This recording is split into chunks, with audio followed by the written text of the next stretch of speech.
In this video we're going to talk about the AFR and timing tables in LinkTools.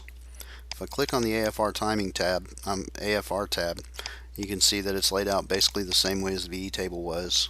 We've got buttons across the top to do various things.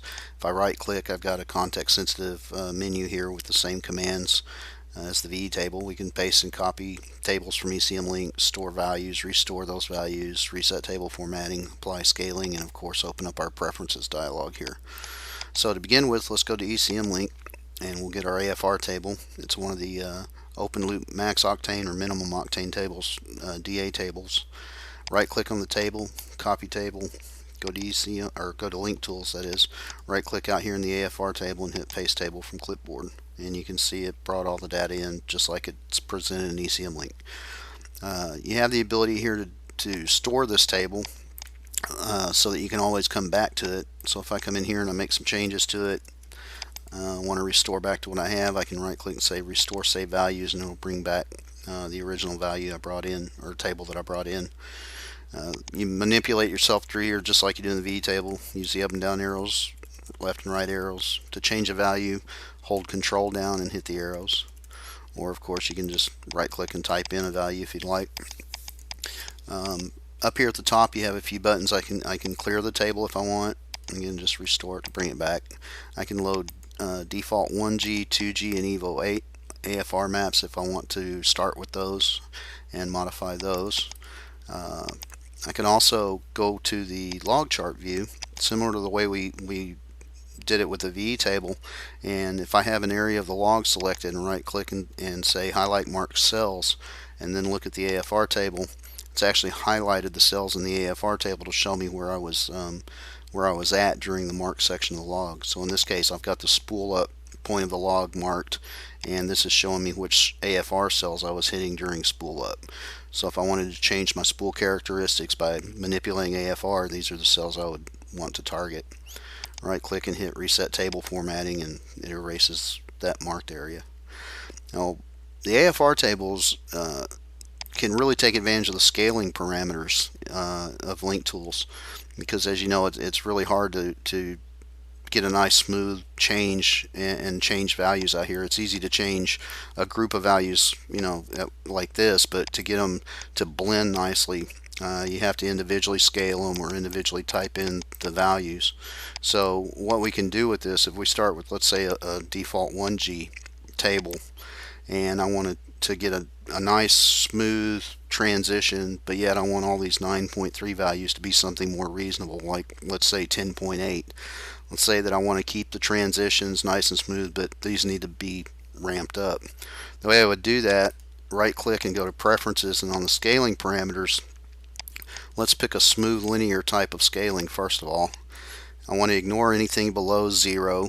Actually, I'm ignoring anything below 9.3, but just put 0 so it'll get everything from there down. Ignore all values above. Let's say that I want this to stop somewhere up here around this boundary, which is around 11.3.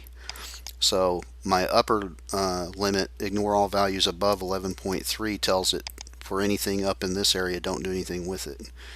The lower limit is what I want to change this 9.3 down here to. So we'll say 10.8, that's fine. We want all this out in here to become 10.8.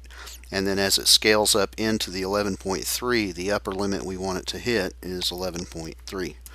That way it'll blend from 10.8 up to 11.3, and then anything above that it's going to ignore, because we've set that as our upper value ignore point. So if I hit save and exit, I can select the entire table by clicking the button in the upper left here and then just apply scaling, and it goes through and changes all those 9.3 values to 10.8 and still maintains the nice transitions, as you can see there. You also have the ability, of course, to use just manually do scaling from point to point, like go to preferences and hit linear ramp, for example, and just set this to some high value because we don't want it to ignore anything.